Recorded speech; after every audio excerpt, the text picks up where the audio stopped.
Good evening. Pro-Palestine activists have clashed with police in violent showdowns across Australia's two biggest cities as protesters rally against a visit from the Israeli president. Flags were torched in the heart of Melbourne, while in Sydney there were dozens of arrests, with police accused of crossing the line.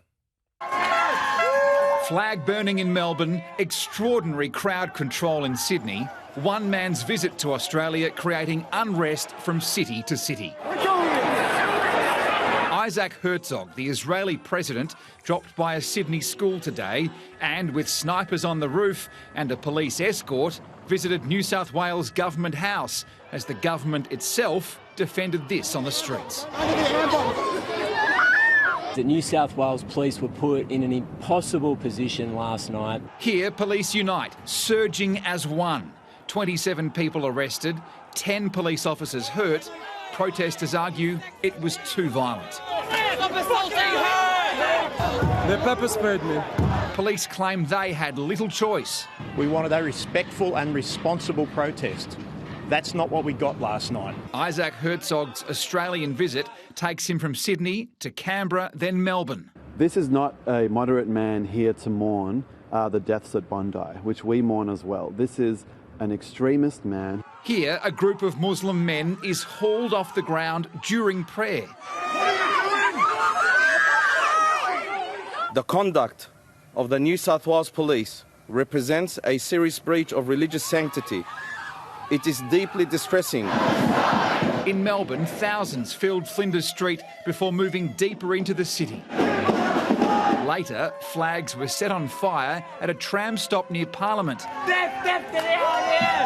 A 20-year-old woman was arrested and is expected to be charged with willful damage to the tram stop. We've seen the largest demonstrations in support of Palestine for some months take place last night. The fact that 30 cities and towns across this country protested simultaneously is an indication of the depth of feeling in the community. A feeling that spread up Sydney Road in Brunswick late this afternoon, a hastily organised protest stopping traffic. Live now to Blake Johnson. And Blake, police are on high alert ahead of Isaac Herzog's arrival here on Thursday. Peter, plenty more protest action to come in Melbourne starting tomorrow. They'll target Peter Khalil's office. He's the federal Labor MP and Assistant Minister for Defence. That office on Sydney Road. So they'll return where they were this afternoon. And then on Thursday, that's the big one. When Isaac Herzog arrives in Melbourne, those same group of protesters are planning to meet here outside Southern Cross from 3 p.m. So we can expect similar scenes of disruption as we saw outside Flinders Street yesterday. Pete? Blake Johnson, thank you. The federal government has issued an extraordinary apology to the heartbroken Melbourne parents of Laos poison victims Holly Bowles and Bianca Jones. Anthony Albanese concedes the families were kept in the dark, which only added to their pain. The shattered fathers of the poisoned 19-year-olds accept the now multiple government apologies. We need meaningful action. That's what's important to us now. They're furious. 10 people were fined just $185 each for destroying evidence in their daughter's poisoning case. And they only found out through other victims' families. We don't know whether the Department of Foreign Affairs had information and hadn't passed it on, or they didn't know this current information. Doesn't install a lot of faith at all. A parliamentary confession. And the events of the past 24 hours have added to the heartbreak of their families. Yesterday, the Foreign Minister said the government was doing everything it can, but backflipped hours later, phoning the families to apologise for a lack of information. Penny Wong's department said it prides itself on its commitment to consular service and fell short of its aspiration. The Department of Foreign Affairs and Trade has apologised unreservedly, and that is an entirely appropriate thing for them to do. The families want Australia to remind Laos it donated $55 million in aid last year. I think the government needs to exert whatever pressure they can to get some leverage, to get an outcome that our girls deserve. Nick McCallum, 7 News. A serious two-vehicle crash forced the closure of the Western Freeway near Caroline Springs early this morning. A semi-trailer collided with a ute around 4 a.m. at Deanside. Both drivers suffered significant injuries and were transported to hospital. Peak hour traffic was heavily impacted with delays of up to 75 minutes. The Western Freeway has only opened within the past hour. The state is bracing for extreme conditions tomorrow with a total fire ban declared for most of Victoria. Live to Laura Turner at the State Control Centre. And Laura, firefighters are ready to respond. The strike teams are already in place, Mitch, and it is expected to get extremely hot in Melbourne and parts of Victoria tomorrow. We understand that temperatures in Melbourne will soar towards the low 30s, but further north in Victoria, they'll get right up to 40 degrees. There is a total fire ban across Victoria for tomorrow in all districts except for the southwest coastal region and East Gippsland as well. The big danger too, Mitch, tomorrow is not necessarily high winds, but more so the tinder dry conditions. So far this year, Melbourne's only seen about 4 millimetres of rain. Some of our rainfall stations in northwestern Victoria haven't registered rainfall since the 21st of December last year. So that's the driest start to the year since 2009. Now, there are 3 major fires burning in Victoria at the moment. We are expecting a cool change tomorrow, but not until the afternoon, Mitch. Laura Turner at the State Control Centre, thank you. A bystander has taken Thomas Sewell to task outside the Melbourne Magistrates Court, launching a tirade of abuse at the neo-Nazi. He called Sewell the worst person in Australia and a racist who puts the nation to shame. Heckled in heated scenes outside court. As a bald man with a moustache, I'm shuttered for you because I'm going to shave mine today. So I don't look like a head like you. Neo-Nazi leader Thomas Sewell fronted a magistrate again today along with his co-accused over this attack on Camp Sovereignty in August. Went to buy a cup of coffee and saw the worst person in Australia here. The 32-year-old claims he was provoked. Sewell's lawyer told the court the facts of the case are still in dispute. There are 25 charges against him. Look, I'm happy to do a little bit of jail. I stood up for Australians on that day and I'm happy to suffer whatever punishment comes from that. We're the ones defending the Australians. You are? Yes. Yeah, and so you're militia? No, I didn't say that. I didn't say that. Police? Anyway, no. Well, the police... Army. The police... 3 of the right-wing demonstrators pleaded not guilty to charges including violent disorder and affray. The magistrate told Sewell's lawyer when the case returns to court on March 26, he'll need to enter a guilty or not guilty plea. They're all facing the same bail conditions, including staying away from the city. You're a racist piece of mate. I think you're an anti-Australian piece of Sarah Jones, 7 News. The search for missing American grandmother Nancy Guthrie has taken another heartbreaking turn. Her Australian-born daughter, US television host Savannah, has released a new video as the mystery enters a second week. TV host Savannah Guthrie talks to the American public almost every day, but not like this. We believe our mom is still out there. We need your help.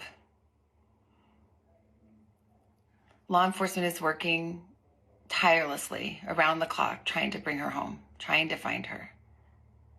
She was taken and we don't know where. Police say her mother Nancy was kidnapped from her Arizona home after 10 days of searching for the 84-year-old. The family now asking the public for fresh leads. Even if you're far from Tucson, if you see anything, if you hear anything, if there's anything at all that seems strange to you, that you report to law enforcement. The FBI is investigating ransom letters that have been sent to local news stations. One demanded $6 million in Bitcoin be paid by today. The family has previously said, and we will pay. Today's plea made no mention of a ransom, the potential kidnappers, or payment. This message does not sound like a message that you would expect to hear from a family that is currently negotiating the return of their loved one. The FBI has deployed more resources as the family hold out hope someone will come forward with the breakthrough they need. We are at an hour of desperation, and we need your help. In the United States, Miley Hogan, 7 News. Shadow Defence Minister Angus Taylor could quit the front bench as early as tomorrow as he prepares a bid to topple opposition leader Susan Lee. But it's still not clear if he has the numbers. If Angus wants to be leader of the Liberal Party, he should stand up and say so and say why.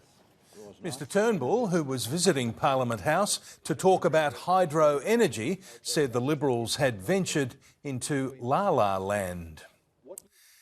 The disgraced former Prince Andrew is tonight accused of leaking confidential British government information to his criminal friend Jeffrey Epstein.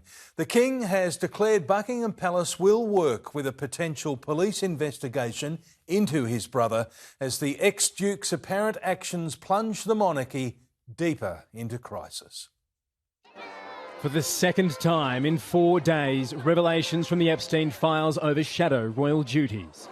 Charles, how long have you known about Andrew and Epstein?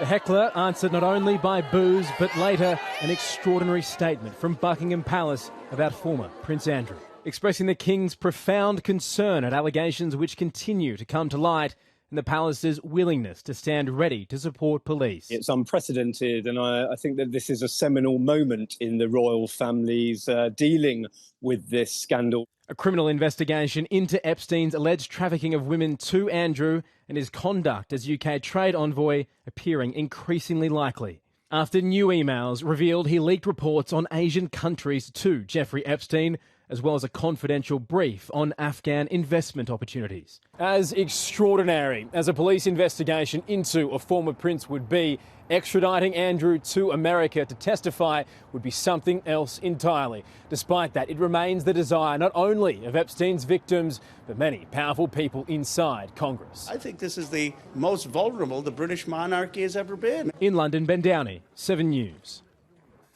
Former Port Adelaide champion Warren Tredrea has been involved in a bizarre courtroom drama.